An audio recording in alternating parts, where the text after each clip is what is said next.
नमस्कार, उत्तराखंड समाचार में आपका स्वागत है। मैं सुरेंद्र रावत। सबसे पहले मुख्य समाचार।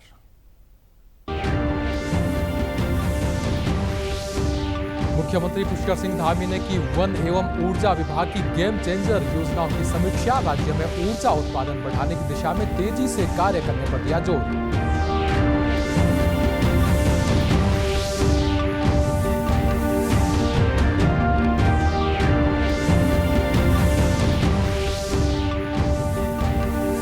देहरादून में कुट्टू के आटे का सेवन करने से बीमार हुए सभी मरीजों की स्थिति में सुधार। खाद्य सुरक्षा विभाग ने आज जगह जगह मारे छापे।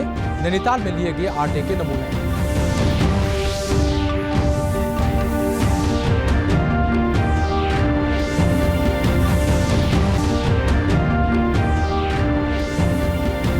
रुद्रप्रयाग में महिला स्वयं सहायता समूहों ने चौलाई के लड्डू का प्रसाद तैयार करना किया शुरू। स्थानीय उत्पादों को बढ़ावा देने के साथ महिलाओं की आर्थिकी हो रही मजबूत।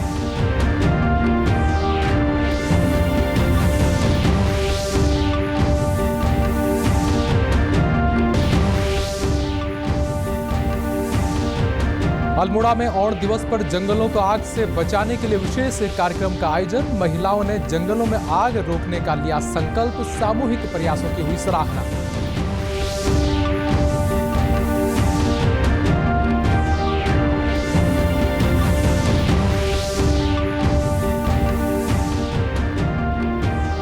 और टिहरी में उत्तराखंड के मौखिक लोक गाथा गीतों में श्री कृष्ण के लोक इतिहास पर कार्यशाला का आयोजन। पद्मश्री डॉक्टर बसंती बिष्ट ने लोक गाथा गीतों और जागरों पर दी जानकारी। और अब समाचार विस्तार से। मुख्यमंत्री पुष्कर सिंह धामी ने आज सचिवालय में वन और ऊर्जा विभाग की गेम चेंजर योजनाओं की समीक्षा की।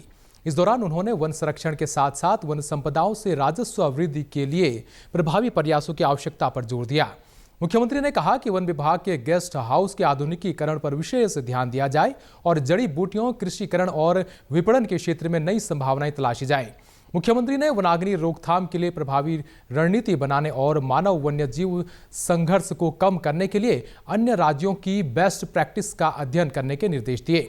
साथ ही इको टूरिज्म के क्षेत्र में स्थानीय युवाओं को रोजगार के अवसर देने के लिए विभिन्न कार्यक्रमों पर ध्यान देने की बात कही। ऊर्जा विभाग की समीक्षा के दौरान मुख्यमंत्री ने राज्य में ऊर्जा उत्पादन बढ़ाने और लघु जल विद्युत परियोजनाओं पर ध्यान देने के निर्देश दिए। उन्होंने शहरी क्षेत्रों में पावर लाइन के अंडरग्राउंडिंग और सरकारी भवनों में सोलर रूफ टॉप लगाने की योजना को जल्द पूरा करने की बात कही। देहरादून में कुट्टू के आटे का सेवन करने से बीमार हुए लोगों का इलाज चल रहा है। 117 मरीजों को उपचार के बाद अस्पताल से छुट्टी दे दी गई है, जबकि 250 से अधिक मरीजों का शहर के अलग अलग अस्पतालों में इलाज चल रहा है। मुख्य चिकित्सा अधिकारी डॉक्टर मनोज शर्मा ने बताया कि 30 मार्च की रात से ही कुट्टू के आटे का सेवन करने से कुछ लोगों की तबीयत बिगड़ने लगी थी। जैसे ही स्वास्थ्य विभाग को इसकी सूचना मिलनी शुरू हुई, तत्काल सभी अस्पतालों को अलर्ट मोड पर कर दिया गया। फिलहाल सभी मरीजों की स्थिति खतरे से बाहर है। और मरीजों की कंप्लेंट यही थी कि उल्टी आना, पेट में दर्द होना, चक्कर आना, घबराहट होना, तो ये सब सिम्टम मरीजों को थे। तो कोरोनेशन अस्पताल में, हमारे तून चिकित्सालय है उसमें, इंद्रेश अस्पताल में, सिनर्जी हॉस्पिटल में, जो बड़े बड़े कैलाश हॉस्पिटल, इन्हीं सभी हॉस्पिटल में मरीज आने शुरू हो गए थे। और आज तक की, जो मैं वर्तमान तक की अगर बात करूं, तो लगभग 350 से ऊपर मरीज जो हैं विभिन्न अस्पतालों में आ चुके हैं, जो हमें आंकड़े उपलब्ध हैं। और 250 से ऊपर मरीज इसमें से एडमिट किए गए हैं और अभी तक लगभग 1 से 17 लोगों को उसमें से डिस्चार्ज किया जा चुका है सकुशल। और अन्य जो भी और मरीज हैं, किसी की भी हालत गंभीर नहीं है। वहीं मुख्य चिकित्सा अधिकारी डॉक्टर मनोज शर्मा ने सभी से अपील की है कि किसी खाद्य पदार्थ को खरीदने से पहले उसकी एक्सपायरी डेट की जांच जरूर कर लें। भी कोई हम खाद्य पदार्थ लेते हैं तो खास तौर से उसमें देखना चाहिए कि उसका मैन्युफैक्चरिंग कब है, उसका एक्सपायरी कब है, कोई उसका कलर चेंज तो नहीं हो गया, कोई गंदी स्मेल तो नहीं आ रही है। और जो खुले जो खाद्य पदार्थ हैं उनको जो हमें कम से कम उसको खरीदना चाहिए। जो पैक्ड खाद्य पदार्थ हैं जिनमें पैकिंग हुई है और ये सब चीज़ें मेंशन की गई हैं, उन्हीं को जो है खरीदा जाना चाहिए। तो शायद वहाँ भी उस पार्ट में भी कुछ कमी रही। और निश्चित रूप से जिन लोगों के द्वारा जानबूझ करके अनजाने में भी ये काम किया गया, क्योंकि ये बहुत जान के साथ में खिलवाड़ किया गया इतने लोगों की, तो निश्चित रूप से जो जिम्मेदार लोग हैं उनको जो नियमानुसार जो भी कार्रवाई है वो की जाएगी। हमारे स्तर से जो होगा वो भी हम करेंगे। और देहरादून में कुट्टू के आटा खाने के बाद कई लोग बीमार हो गए थे, जिसके बाद नैनीताल जिले में भी कुट्टू के आटे को लेकर अलर्ट जारी किया गया है। खाद्य विभाग की टीम ने आज नैनीताल के बाजारों में छापेमारी कर कुट्टू के आटे के सैंपल लिए। खाद्य सुरक्षा अधिकारी अभय सिंह ने कहा कि हमने आज नैनीताल के विभिन्न बाजारों में छापेमारी की और जांच के लिए कुट्टू के आटे के सैंपल लिए। जैसा कि आप जानते हैं कि नवरात्र के त्यौहार में हम लोग ये कुछ फलहार करते हैं, इसमें कुट्टू का आटा भी होता है। तो कल संज्ञान में आया है कि करीब 350 लोग नवरात्र के त्यौहार में देहरादून में बीमार पड़ गए हैं कुट्टू आटा खाने से। तो इस संबंध में माननीय मुख्यमंत्री जी द्वारा, माननीय स्वास्थ्य मंत्री जी द्वारा, आयुक्त महोदय द्वारा निर्देश दिया गया है कि कुट्टू का आटा जहाँ भी बिक रहा है वहाँ से नमूना लिया जाए और विक्रेता को और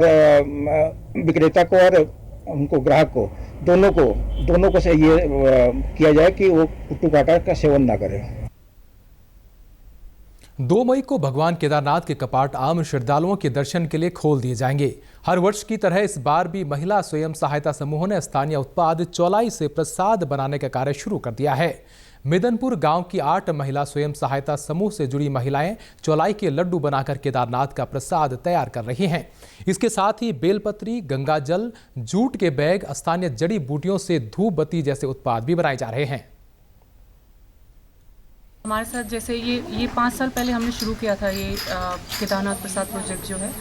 तो एक तो चौलाई हमारे क्षेत्र में बहुत ज़्यादा पैदावार होती है, लेकिन धीरे धीरे किसानों ने इसको उगाना बंद कर दिया था। लेकिन जब से हमने ये प्रोजेक्ट शुरू किया है तब से हमने जैसे 110 रुपये किलो तक इसका रेट हम लेके आए हैं, जो कि काफ़ी ज़्यादा है। और हमारे जैसे यहाँ बंजर पड़ी हुई भूमि थी हमारे गाँव में, काफ़ी सारे किसान इसको उगाना शुरू कर दिया उन्होंने। और हमारे साथ हमारे गांव से 8 समूह काम कर रहे हैं, 8 महिला समूह। और एक हमारे ऊखीमठ क्षेत्र में त्यूड़ी एक गांव है, वहाँ पे भी कम से कम 60 महिलाएं, उनको सीधा रोजगार मिल रहा है इस चौलाई लड्डू से। हम लोगों को, हमारे गांव की महिलाओं को बहुत अच्छा है, ये रोजगार मिल रहा है, बहुत अच्छा है और इसको और बढ़ावा दिया जाए। आप भी हम दगड़ी बिहार और बहुत अच्छी कमाई करना 6 महीना हम भैंस भी पालना, खेती भी करना, चौलाई भी उगना, सब कुछ बाल बच्चा छोड़ देते और ये काम भी करना। वर्ष 2018 में स्थानीय उत्पादों को बढ़ावा देने और महिलाओं की आर्थिकी को मजबूत करने के उद्देश्य से रुद्रप्रयाग जिले में प्रसाद योजना शुरू की गई थी। ये योजना महिलाओं की आर्थिकी बेहतर कर रही है, साथ ही स्थानीय उत्पाद चौलाई की भी अच्छी कीमत मिल रही है। प्रसाद योजना चौलाई के लड्डू से केदारनाथ में प्रसाद के रूप में देश विदेश के श्रद्धालुओं को दिया जा रहा है। हर वर्ष इस कार्य को महिला स्वयं सहायता समूह की महिलाएं कर रही है, जिससे हर वर्ष यात्रा सीजन में वो लाखों रुपए की आमदनी कर रहे हैं। ऐसे में जहां महिलाओं की आर्थिकी मजबूत हो रही है, वहीं चौलाई से जुड़े हुए काश्तकार भी इससे प्रोत्साहित हो रहे हैं और हर वर्ष वो इसकी खेती कर रहे हैं और उन्हें भी अच्छा खासा मुनाफा हो रहा है। Kuldeep Rana, DD news, Rudraprayag. आज अल्मोड़ा जिले के विकासखंड हवालबाग के राजकीय इंटर कॉलेज रेंगल में उत्तराखंड विज्ञान और प्रौद्योगिकी परिषद, यूकॉस्ट और स्याही देवी विकास समिति द्वारा चौथे ओण दिवस का आयोजन किया गया। इस अवसर पर जंगलों को आग से बचाने के लिए एक विशेष कार्यक्रम का आयोजन किया गया। कार्यक्रम का शुभारंभ मुख्य अतिथि यूकॉस्ट के महानिदेशक डॉक्टर दुर्गेश पंत, यूकॉस्ट के वैज्ञानिक डॉक्टर कपिल जोशी और स्याही देवी विकास समिति के संयोजक गिरीश शर्मा ने संयुक्त रूप से दीप जलाकर किया। इस मौके पर जल स्रोतों, पर्यावरण संरक्षण और जैव विविधता की सुरक्षा पर विशेष चर्चा की गई। यूकॉस्ट के महानिदेशक डॉक्टर दुर्गेश पंत ने कहा कि यह एक आदर्श मॉडल है जो शीतला खेत क्षेत्र में लागू किया गया है। मुख्यमंत्री ने इसे राज्य के अन्य क्षेत्रों में अपनाने की बात की थी और अब इसे सफलतापूर्वक लागू किया जा रहा है। यहां महिलाएं सामुदायिक सहयोग से आग को रोकने के उपायों को लागू कर रही हैं। ये जो स्याही देवी से जुड़ा हुआ है शीतला खेत क्षेत्र का मॉडल है, ये अपने आप में बहुत अभूतपूर्व इसलिए है कि जंगलों को बचाना, एएनआर पद्धति लागू करना, अपना फायर लाइन किस तरह से सामुदायिक जो सहयोग है महिलाओं के सहयोग से बचाने का, ये कमाल का है। अभी हम जहाँ आए हैं 56 गांवों से इतनी हमारी महिलाएं आई हुई हैं, तो उनका एक जो माननीय मुख्यमंत्री जी ने कहा जिस बात को कि एक मॉडल के रूप में इसको किया जाए, तो इन लोगों ने उसको न सिर्फ किया है, बनाया है, बढ़ाया है, बल्कि ये सिद्ध किया है कि जंगल को बचाया जा सकता है। यहाँ दशकों से आग नहीं लगी है, तो इसलिए आज ये लोग यहाँ पर ओण दिवस का आयोजन किया गया है। कार्यक्रम के दौरान महिलाओं ने जंगलों को आग से बचाने के लिए संकल्प लिया और अपने खेतों में कूड़ा जलाने के लिए 31 मार्च तक की अपील की। इसके अलावा विशेषज्ञों ने 1 अप्रैल के बाद बढ़ते तापमान के कारण आग लगने के जोखिमों के बारे में जागरूक किया। यूकोस्ट के वैज्ञानिक डॉक्टर कपिल जोशी ने कहा कि जंगलों को आग से बचाने के लिए यह कार्यक्रम बहुत अहम है। शीतला खेत, रेंगल और स्याही क्षेत्र की महिलाएं अब न केवल आग को रोकने का संकल्प ले रही हैं, बल्कि जरूरत पड़ने पर उसे बुझाने का भी काम करेंगी। यह पहल वन विभाग और क्षेत्र के लिए गर्व की बात है। तो बहुत ही आज अद्भुत दृश्य यहाँ देखने को मिला है कि इतनी बड़ी संख्या में यहाँ पर महिलाओं ने ये प्रतिज्ञा करी है और महिलाओं ने ये कहा है, हमारे प्रदेश की मातृशक्ति ने ये कहा है कि हम जंगलों को आग से बचाएंगे। और इस तरीके से जो उनके अभी हमने पूरे विचार सुने, तो संभवतः वन विभाग तो इसी चीज़ की कोशिश में हमेशा से लगा रहता था कि किसी ना किसी प्रकार से दोबारा से हमारी जो मातृशक्ति है, हमारी जो महिलाएं हैं, जो हमारे यहाँ के स्थानीय निवासी हैं, वो इन जंगलों की सुरक्षा में इस तरीके से कदम मिला के हमारे साथ आगे बढ़ें, और ये एक बहुत ही सराहनीय कार्य है। कार्यक्रम में शामिल गीता कांडपाल और मंजू कांडपाल, जो स्वयं सहायता समूह की सदस्य हैं, उन्होंने बताया कि वे 31 मार्च तक अपने खेतों में झाड़ियां और घास जला देती हैं ताकि आग जंगलों तक न पहुंचे। शीतला खेत की ग्राम प्रधान तुलसी देवी ने कहा कि वह हर महीने गांव में मीटिंग करती हैं और आग से बचाव के लिए जागरूक करती हैं। और दिवस 31 तारीख से पहले ही और जला देने चाहिए, जिससे कि जंगलों में आग ना लगे। और दिवस इसलिए मनाया जा रहा है कि इंसान, ये जो हम पहाड़ी लोग हैं, जागरूक हो जाए और सब जागरूक हो जाए कि और दिवस मतलब अपने जंगलों को बचाए। और दिवस इसलिए ज़्यादा मनाया जा रहा है। ये 18 साल से पहले से मनाया जा रहा है, लेकिन आज जाके ये इतना जागरूक हुआ है कि लोग इतने इकट्ठे हुए हैं और दिवस मनाने के लिए। शायद अब पहाड़ और या जंगल बच सकते हैं। और दिवस जो हम खेतों में आग वगैरह लगाते हैं, तो उसको मतलब सही से लगाने के लिए, मतलब जो जंगलों में आग लगती है उससे हमें अपने आसपास की एरिया बचाने के लिए मनाया जा रहा है। 4 सालों से ये आज चौथा समारोह है ओण दिवस का। 4 साल हो गए हम इसे मनाते हुए, तो आज यहाँ पर बहुत भव्य समारोह मनाया जा रहा है। इससे हमें शिक्षा मिलती है कि हमें अपने खेतों के आसपास पहले ही साफ सफाई कर देनी चाहिए, ताकि हमारे आसपास जंगलों की आग हमारे घर के आसपास ना आए, कम से कम हमारे घर तो सुरक्षित रहें। शीतला खेत की प्रधान तुलसी देवी ने बताया कि मैं हर माह ग्राम सभा में मीटिंग करती हूं और गांव वासियों को आग से बचाव के उपायों के बारे में जागरूक करती हूं। गांव में महीने में एक मीटिंग करती हूँ। मीटिंग में महिलाओं को यही समझाते हैं कि अगर हमने अपनी खेत की झाड़ियाँ काटी है तो अगल बगल ना रखें, झाड़ियाँ काट के खेत के बीच बीच में रखें, और जब तक वो जले नहीं तब तक इधर उधर नहीं जाना चाहिए। हम लोग जुड़े हुए हैं और जब जंगल में आग लगती है हम फोन करते हैं तो सभी महिलाएं आग बुझाने के लिए जाती हैं। इस आयोजन ने यह साबित कर दिया है कि सामूहिक प्रयास और जागरूकता से जंगलों में आग की घटनाओं को रोकना संभव है। महिलाएं और स्थानीय समुदाय अब वनाग्नि नियंत्रण में महत्वपूर्ण भूमिका निभा रहे हैं, जो एक सकारात्मक बदलाव की ओर कदम बढ़ा रहे हैं।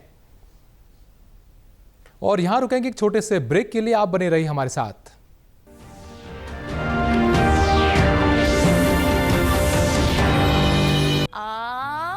Good girl.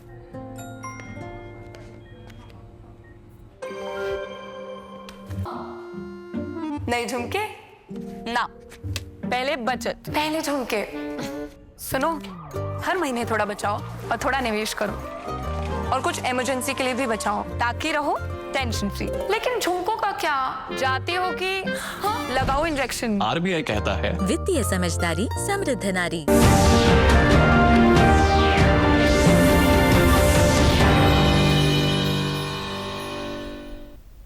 ब्रेक के बाद एक बार फिर आपका स्वागत है। पौड़ी स्थित मेस मोर इंटर कॉलेज में आज शहीद हरीश सिंह नेगी की मूर्ति का अनावरण किया गया। यह मूर्ति राष्ट्रीय सुरक्षा गार्ड एनएसजी के सहायक कमांडर शहीद हरीश सिंह नेगी की वीरता और बलिदान को श्रद्धांजलि अर्पित करने के लिए स्थापित की गई है। समारोह में क्षेत्रीय विधायक राजकुमार पौरी मुख्य अतिथि के रूप में मौजूद रहे। इसी विद्यालय से शहीद हरीश सिंह नेगी ने इंटरमीडिएट की परीक्षा उत्तीर्ण की थी। आपको बता दें कि शहीद हरीश सिंह नेगी 1990 में पंजाब में आतंकवाद के खिलाफ बहादुरी से मुकाबला किया था। जब आतंकवादी एनएसजी के नजदीक पहुंचे तो उन्होंने सबसे पहले गोलियां चलाकर अपनी जान की बाजी लगाई। इस मुठभेड़ में आतंकवादियों द्वारा किए गए हमले में शहीद हरीश सिंह नेगी शहीद हो गए थे। कार्यक्रम में एनएसजी के इंस्पेक्टर राकेश बिष्ट ने कहा कि यह मूर्ति हमारे शहीद हरीश सिंह नेगी की असाधारण बहादुरी और बलिदान का प्रतीक है। हम आभारी हैं कि गृह मंत्रालय और राष्ट्रीय सुरक्षा गार्ड के सहयोग से यह प्रतिमा स्थापित हो पाई। यह एनएसजी और पौड़ी के लिए गर्व की बात है। काफ़ी गर्व की बात है हमारे लिए कि गृह मंत्रालय और राष्ट्रीय सुरक्षा गार्ड के अथक प्रयासों के बाद ये संभव हो पाया और आज फाइनली जिस स्कूल से उन्होंने पढ़ाई की मैसमन इंटर कॉलेज, वहाँ पर उनकी मूर्ति स्थापित की गई और आज का अनावरण हुआ। तो ये बहुत गर्व की बात है एनएसजी के लिए और हम सभी के लिए और मैसमन इंटर कॉलेज और समस्त पौड़ी की जनता के लिए। पौड़ी विधायक राजकुमार पौरी ने कहा कि आज का यह दिन हमारे लिए गौरवपूर्ण है, जब हम अपने शहीद हरीश सिंह नेगी को याद करते हुए उनकी मूर्ति का अनावरण कर रहे हैं। 35 साल बाद इस पहल के लिए हम गृह मंत्रालय का आभार व्यक्त करते हैं। उन्होंने कहा कि मुझे विश्वास है कि यह मूर्ति युवाओं में देशभक्ति का भाव जागरूक करेगी।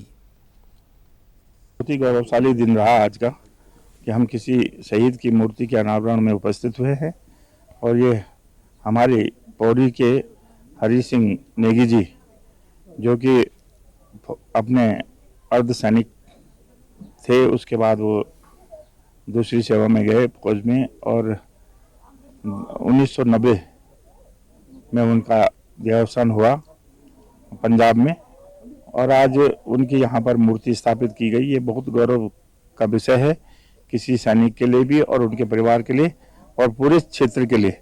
जब कोई शहीद होता है तो पूरे क्षेत्र का व्यक्ति हो जाता है, किसी परिवार को नहीं रह जाता है। तो उनके सम्मान में अगर यहाँ पर मूर्ति लगाई गई है तो मैं अपने गृह मंत्रालय का भी और अपनी सरकार का भी बहुत बहुत धन्यवाद ज्ञापित करता हूँ। मूर्ति अनावरण के दौरान शहीद की पत्नी वैजयंती नेगी भी उपस्थित रही। उन्होंने एनएसजी का आभार व्यक्त करते हुए कहा कि यह मूर्ति उनके पति शहीद हरीश सिंह नेगी के योगदान को हमेशा याद दिलाएगी। धन्यवाद करती हूँ एनएसजी परिवार को जो कि हमें इस वीर परिवार को समय समय पर याद करते हैं। हम संपूर्ण परिवार आज यहाँ पर एकत्रित हुए हैं। उन्होंने मूर्ति का अनावरण किया है। मैं प्रधानाचार्य महोदय जी से अनुरोध करूंगी कि वे हमारी इस धरोहर को अपनी धरोहर समझते हुए इसकी देखरेख करने का अपने बच्चों को ऐसी प्रेरणा देंगे कि इन वीर शहीद की सुरक्षा रखना आपका कर्तव्य होगा। मैं सुभद्रा कुमारी चौहान की उन पंक्तियों को याद करते हुए इन पुष्पों के बारे में कहूंगी कि चाह नहीं मैं सुरवाला के गहनों में गूंथा जाऊं, चाह नहीं प्रेमी माला में विद प्यारी को ललचाऊं, मुझे तोड़ लेना बनमाली उस पथ पर तुम देना फेंक, जिस पथ में वीर शहीदों जाएं वीर अनेक।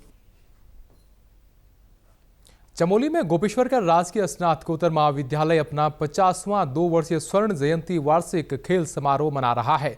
खेल प्रतियोगिताओं का शुभारंभ बद्रीनाथ के विधायक लखपत बुटोला ने दीप प्रज्वलित कर किया। मार्च पास्ट के साथ समारोह की शुरुआत हुई। छात्र छात्राओं ने मशाल प्रज्वलित कर प्रतिभागियों को शपथ दिलाई। इस अवसर पर बद्रीनाथ के विधायक लखपत सिंह बुटोला ने कहा कि चमोली के खिलाड़ियों ने राष्ट्रीय और अंतर्राष्ट्रीय स्तर पर अपनी प्रतिभा का लोहा मनवाया है। पहाड़ के बच्चों में खेल को लेकर अपार संभावनाएं हैं।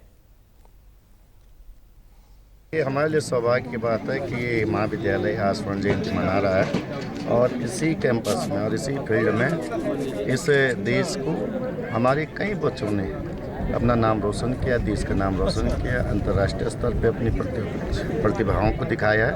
और मुझे खुशी है कि आज इस मौके पे तमाम जितने भी हमारे बच्चे पार्टिसिपेट कर रहे हैं उनको ढेर सारी शुभकामनाएं। क्रीडा सचिव डॉक्टर ललित मोहन तिवारी ने बताया कि 2 दिवसीय खेलकूद प्रतियोगिताओं में दौड़, ऊंची कूद, गोला फेंक, बैडमिंटन, रस्साकस्सी, टीटी सहित कई खेल आयोजित कराए जाएंगे। प्रथम दिवस में 100 मीटर दौड़ छात्र वर्ग में 4x100 मीटर दौड़, गोला फेंक, लंबी कूद, ऊंची कूद, रस्साकस्सी प्रतियोगिता का आयोजन किया जाना है। इसमें 800 मीटर 5,000 मीटर दौड़ भी हैं और कुछ प्रतियोगिताओं की संख्या अधिक होने के कारण कुछ प्रतियोगिताएं हमने मार्च माह में ही आयोजित करा दी गई थी, जिसमें वॉलीबॉल, छात्र वर्ग, कबड्डी, बैडमिंटन और शतरंज, ये प्रतियोगिता हमारी आयोजित हो चुकी हैं। इस अवसर पर राष्ट्रीय प्रतियोगिताओं में हिस्सा लेने वाले महाविद्यालय के विजेता छात्र छात्राओं को भी सम्मानित किया गया। खिलाड़ियों ने कहा कि इस सम्मान से उन्हें भविष्य में और भी बेहतर प्रदर्शन करने का हौसला मिला है। मैंने वॉलीबॉल में नॉर्थ जोन खेला है और आज हमारे एनुअल स्पोर्ट, जैसे कि आप जानते हैं कि गोल्डन जुबली चल रहा है, तो इसमें हमें आज सम्मानित किया गया, जिससे हमें हमारा उत्साह और बढ़ चुका है कि हम अपने स्टेट के लिए, डिस्ट्रिक्ट के लिए हम बहुत कुछ कर सकते हैं। और मैंने टेबल टेनिस में नॉर्थ जोन खेला हुआ है, तो आज हमारे कॉलेज के 2 दिवसीय वार्षिक उत्सव में हमें सम्मानित किया गया। इस उपलक्ष्य में हमको बहुत अच्छा लगा।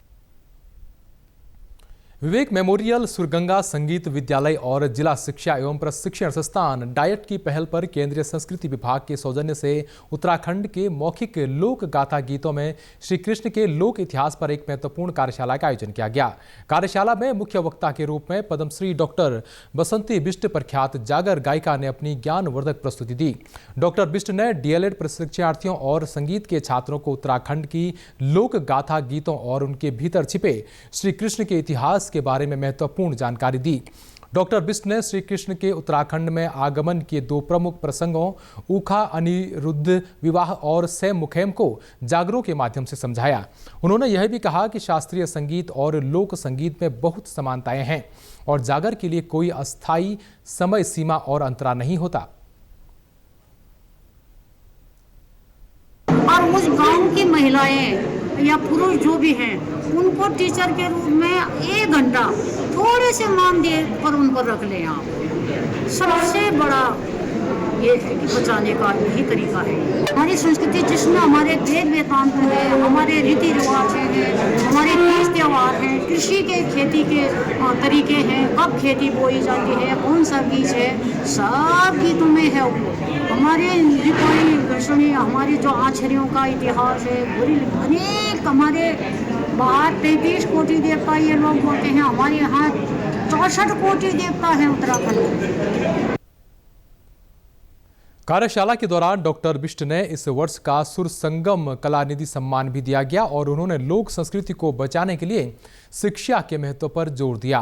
वहीं डाइट की प्रधानाचार्य डॉक्टर हेमा भट्ट ने कहा कि आज के इस कार्यक्रम में पद्मश्री डॉक्टर बसंती बिष्ट ने हमारे डीएलएड के प्रशिक्षार्थियों को लोक कथाओं और जागरों के बारे में जानकारी दी।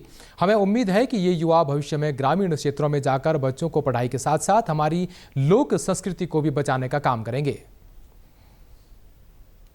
आज हमारे बीच यहाँ डाइट परिसर में सुर सामग्री विदुषी डॉक्टर बसंती बिष्ट जी हमारे डाइट परिसर में आई हैं और उन्होंने अपने जो लोकगीतों लोक कथाओं के माध्यम से हमारे डाइट प्रशिक्षकों को बहुत सारी लोक कथाओं के बारे में जानकारी दी। बताया कि टिहरी गढ़वाल में किस तरह से लोक कथाएँ प्रचलित हैं, कुमाऊं में किस तरह से लोक कथाएँ प्रचलित हैं और श्री कृष्ण भगवान जी के बारे में भी और अन्य राजाओं के बारे में भी उन्होंने लोक कथाओं के माध्यम से बताया है। और बाद में ये संदेश भी दिया है बच्चों को कि आप लोग भी जब भी कभी अपने क्षेत्र में जाते हैं, कभी ग्रामीण परिसर में जाते हैं, तो हमारे जो वृद्ध लोग हैं उनके मुंह से जो भी लोक कथाएं आप सुनेंगे उन्हें आप रिकॉर्ड करिएगा ताकि वो जन जन तक पहुँचे। इस कार्यशाला में लोक संस्कृति और साहित्य से जुड़े महिपाल सिंह नेगी ने भी अपनी बात रखी और कहा कि यह कार्यक्रम युवाओं को अपनी सांस्कृतिक धरोहर और लोक गीतों के महत्व को समझाने में मदद करेगा।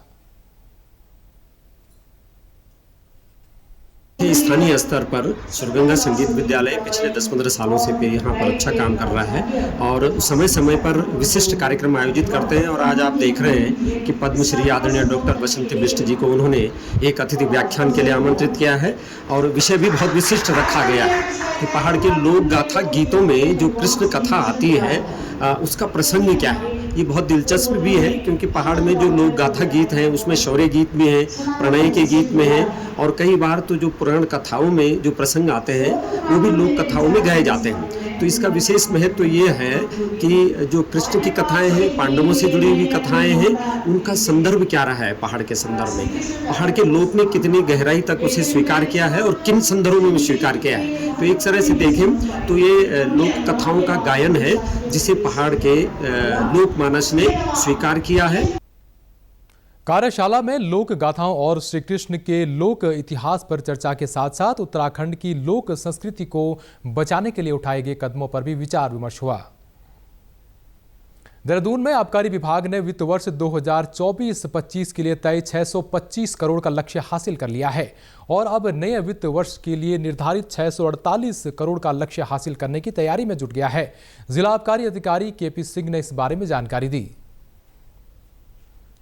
24-25 के साल के लिए जनपद देहरादून के लिए 625 करोड़ का राजस्व निर्धारित था और जो हमारी ये आबकारी नीति विषयक नियमावली आई थी 3 वर्षों के लिए, उसमें एक प्रथम में नवीनीकरण की शर्त रखी गई थी कि जिनकी 24-25 की जो राजस्व देता है बेबाक हो जाएगी, अर्थात तो संपूर्ण जमा हो जाएगा, उनको ही नवीनीकरण का लाभ दिया जाएगा। तो हमारे यहाँ पे जो टोटल हमारी 92 जो लीकर शॉप्स थी देसी अंग्रेजी की, उन्होंने सबने अपना जो राजस्व देयता थी वो सारी जमा कर दी गई थी, बेबाक हो गया था और उसी आधार पे उनका नवीनीकरण जो है वो हमने 25-26 के लिए किया है। उत्तरकाशी पुलिस ने नशे के खिलाफ चलाए जा रहे अभियान के तहत 2 बड़ी सफलताएं हासिल की है। पहली कार्रवाई में धरासू पुलिस और राजस्व की टीम ने बंचौरा क्षेत्र में संयुक्त रूप से छापेमारी की और 15 नाली भूमि पर उगाई गई अवैध अफीम की खेती को नष्ट किया। पुलिस अधीक्षक सरिता डोभाल ने बताया कि हमारी पुलिस टीम द्वारा नशा मुक्ति अभियान के तहत लगातार नशे के सौदागरों की धरपकड़ की जा रही है। हम नशीले पदार्थों की अवैध खेती को नष्ट कर जनपद में नशे का जड़ से खात्मा करने की कोशिश कर रहे हैं। देखिए, नशा मुक्त अभियान के तहत ये तो हमारा एक कार्य योजना का एक बिंदु है ही कि जहाँ पर अफीम की खेती की जा रही है इलीगल, उसके विरुद्ध वैधानिक कार्रवाई करेंगे। इसी परिप्रेक्ष्य में कल थाना धरासू क्षेत्रांतर्गत सूचना मिली थी जिस पर कि राजस्व टीम के साथ हमारी टीम मौके पर गई थी, जिसमें लगभग 15 नाली के एरिया पे अफीम की खेती की जा रही थी, जिसका कि विनष्टीकरण किया गया है। वहीं दूसरी कार्रवाई में कोतवाली पुलिस ने मनेरा बाईपास से एक स्मैक तस्कर को गिरफ्तार किया, जिसके कब्जे से 31.13 ग्राम स्मैक बरामद की गई। इस स्मैक की कीमत करीब 9 लाख रुपया की गई है। पुलिस अधीक्षक ने सफल कार्रवाई के लिए पुलिस टीम को 5,000 रुपये का पुरस्कार भी दिया। थाना कोतवाली क्षेत्र अंतर्गत भी कल एक अभियुक्त की हम लोगों ने गिरफ्तारी की है, जिसके पास से लगभग 31 ग्राम स्मैक की बरामदगी हुई है। ये व्यक्ति जो अभियुक्त है ये मुजफ्फरनगर का रहने वाला है और यहाँ पर अपने कॉन्टैक्ट्स के पास जो है नशे की पेडलिंग हेतु आया हुआ था। इसके खिलाफ मुकदमा पंजीकृत किया गया है और उसको जो है अरेस्ट किया गया है। प्रदेश के समाचारों में बस इतना ही। चलते चलते मुख्य समाचार एक बार फिर।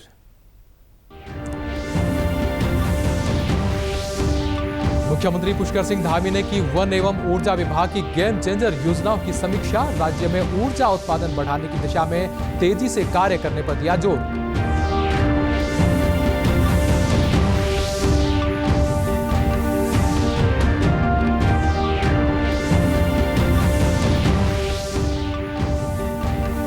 देहरादून में कुट्टू के आटे का सेवन करने से बीमार हुए सभी मरीजों की स्थिति में सुधार। खाद्य सुरक्षा विभाग ने आज जगह जगह मारे छापे। नैनीताल में लिए गए आटे के नमूने।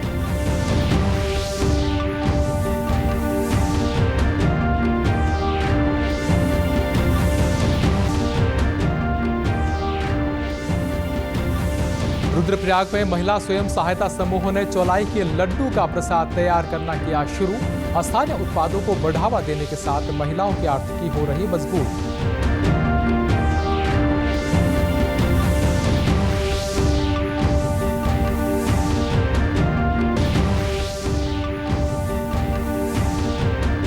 अल्मोड़ा में ओण दिवस पर जंगलों को आग से बचाने के लिए विशेष कार्यक्रम का आयोजन।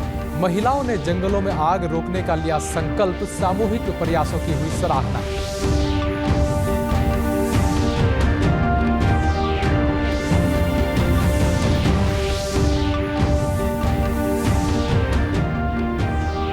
और टिहरी में उत्तराखंड के मौखिक लोक गाथा गीतों में श्री कृष्ण के लोक इतिहास पर कार्यशाला का आयोजन। पद्मश्री डॉक्टर बसंती बिष्ट ने लोक गाथा गीतों और जागरों पर दी जानकारी। इसी के साथ अभी तक के समाचार समाप्त हुए। नमस्कार।